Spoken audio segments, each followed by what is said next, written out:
I'm Marilyn Carmen with healthychoicesyouMake.com out here in the Pacific Northwest. One of the healthy choices that our family makes is planting a garden, so we have fresh vegetables every year, healthy vegetables that we know how they've been handled. Right now the ground is much too cold still to plant a garden, so what we want to do is start our plants from seed. Now you can always go out and buy plants, but this way we know they have been treated healthy, and it's just fun to start them from seed.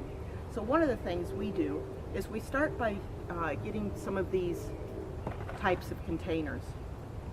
They're biodegradable, so you don't have to damage the plant transplanting it from one plant to another, and they come with a little pellet in it that once you add water to them, it swells up into your potting soil. I've already added water to them over here, and these are a little bit different. You can buy these connected like I have there, and this allows you to cut them apart, but they're also biodegradable, so you can use them that way. Now I don't use just water for when I'm starting my seeds. I also use A-Gran natural and organic fertilizers. There's some advantages to using your natural fertilizers. One, it works with the natural soil so that it enhances the microbic action of the soil instead of damaging it like your chemicals do. I use the A-Gran bone meal because that adds phosphorus that you need for healthy root growth and vigorous growth all the way around, and the natural kelp and sulfate of potash, and that also provides nutrients to the soil along with your natural fertilizers. All of those are essential for getting a good root base, and if you have a healthy root base, then you're going to have a healthy plant, and then we'll have maximum yield from our garden. So to do that, I've already measured out what it takes for that, and I just add it to my water.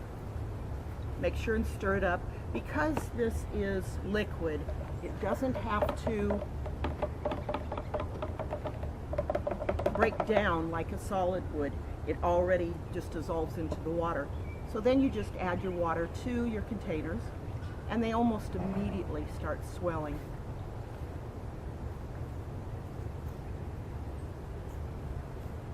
You can see just pouring a little bit in there. I did put a tray underneath because I can't pour very well. And it just soaks it up.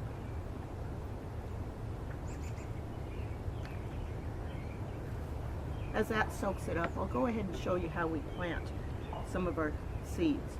I'm going to plant some tomato seeds, and I'll plant 3 or 4 in each spot. And I'm going to do it right here in this one here, because these are still having to swell up and fill the container. So I take 3 or 4 in each one, and I just kind of push them down and gently cover them a little bit with some soil. Up here, the tomato seeds take so long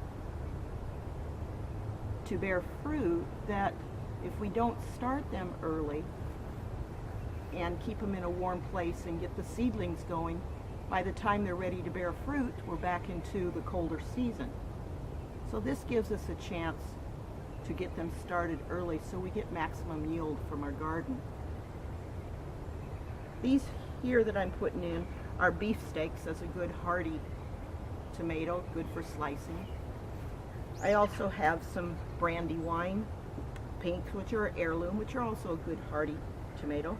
One of the other things we like to plant are marigolds. Now all this fertilizer and the bone meal are all good for your lawns, your gardens, your ornamental plants, your house plants, all that.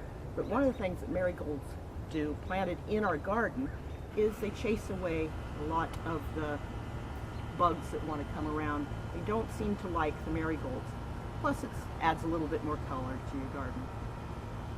So again, we just put a couple 3 seeds in there. Now as the plant grows and the seedling grows, we will keep only the hardiest of each of the plants in each spot.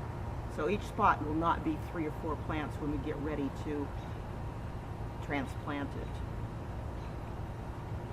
So you would just continue till all of those are planted. Now, because we like to know what we have in each one, and sometimes you just can't tell the difference, I use popsicle sticks and I just write on them what it is. So in this case, I've planted some beefsteak, and I've also planted some marigolds. So I would just add that directly to it, and when I transplant, I can keep those with them so I know what I have planted. Again, this is very easy to start your seeds. You do want to keep them in a warm place in the house. If you have one of the small little greenhouses that are available, you can put them in that. I choose to keep them in the house at least for a while because it's still cold. We're still getting freezing temperatures at night, but this gives them a good start, so when we are ready to transplant them, they're good, healthy plants. Again, this is Marilyn Carmen with HealthyChoicesYouMake.com. If you'd like to learn more about the Agran natural fertilizers, just go to our website. Thank you very much.